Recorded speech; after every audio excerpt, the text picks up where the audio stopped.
You see, these twins here, they look alike, identical. Page for page is the same, but they are not the same. I mentioned this is the 1952 version, and this is the 1971 version of the RSV, Revised Standard Version. Both say Revised Standard Version, but this was done in 1952, and this was done in 71.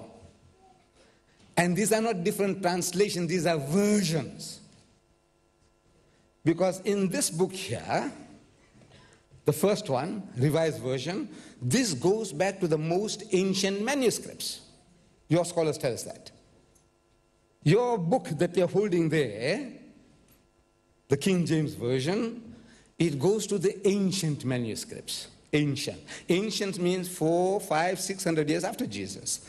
This goes back to the most ancient, meaning still closer to Jesus. Closer to Jesus, naturally more authentic. If we can get something written in the time of Jesus or by Jesus himself, no question at all. So the closer to this, the person, history, more authentic, the book. So when you open this book here, you will find that the ascension of Jesus is thrown out as a fabrication. No. Sir, in this book here, printed by your Christian printers, backed by 32 scholars of the highest eminence, backed by 50 cooperating denominations, they went and took out the verse, Luke chapter 24, verse 51, where it says, and Jesus ascended into heaven. And Mark chapter 16, verse 19, where it says, and Jesus ascended into heaven, is thrown out as a fabrication.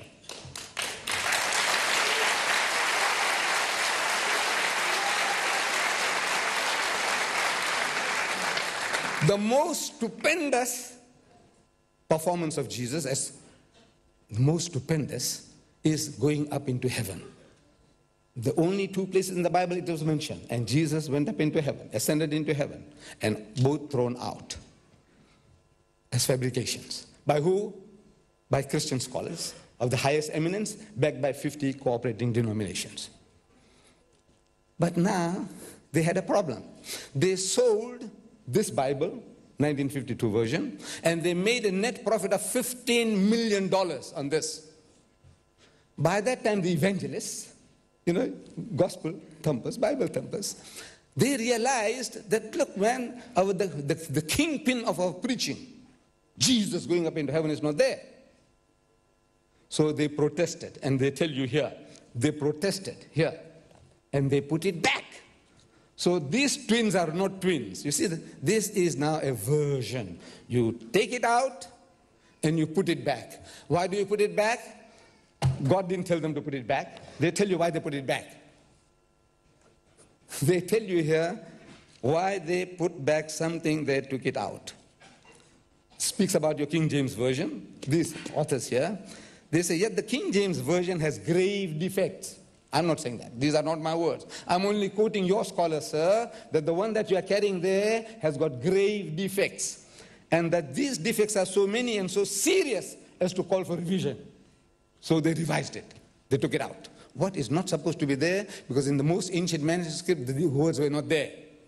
These were interpolations. And the Holy Trinity.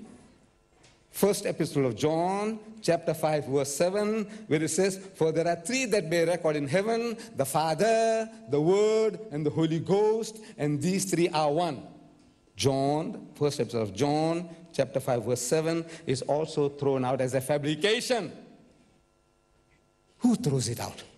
Muslim scholars? No. Jewish scholars? No. Christian scholars. What motives? No motives. Honestly, they are honest. But now, to appease the customers, the customer is always right, they say, in business, so they put it back. So I said, you see, this is the game. Here, you can verify it, sir. You don't have to go out of this hall to verify. This is what you are doing to the people. To catch customers, to catch fish. He says, no, you don't do that.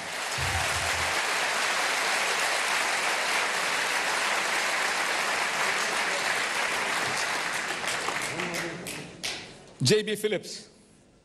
J.B. Phillips. He's the prebendary of the Chichester Cathedral in England, a paid servant of the Anglican Church.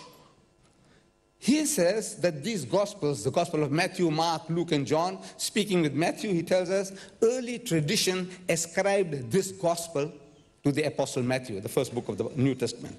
But scholars nowadays almost all reject this view. J.B. Phillips. This is what he says, sir.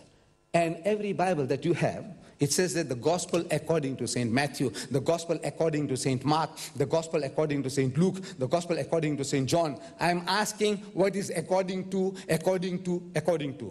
You say Evangeliet en licht, Matthäus, en licht, Marcus, en licht, Lucas. I'm asking what is en licht? En light or en licht? According to.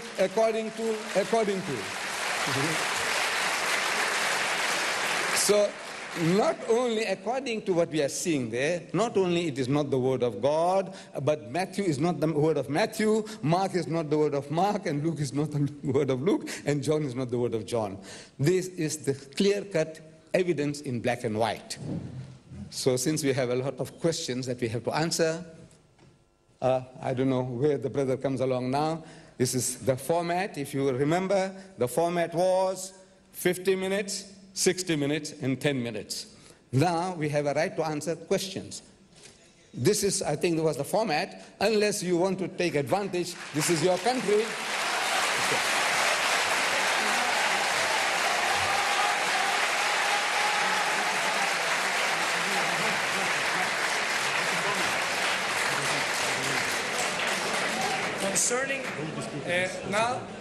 Concerning the last question, when it is written according to Luke, John, according to, that is not the words of the Bible.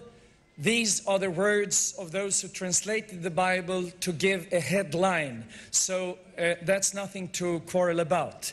Concerning the Roman Catholic edition, we have in those the apocryphal books. I have them in my home, and these are very good books. And there is nothing in the apocryphal, no, in these books. Apocryphal, now I'm tired. My language is Swedish.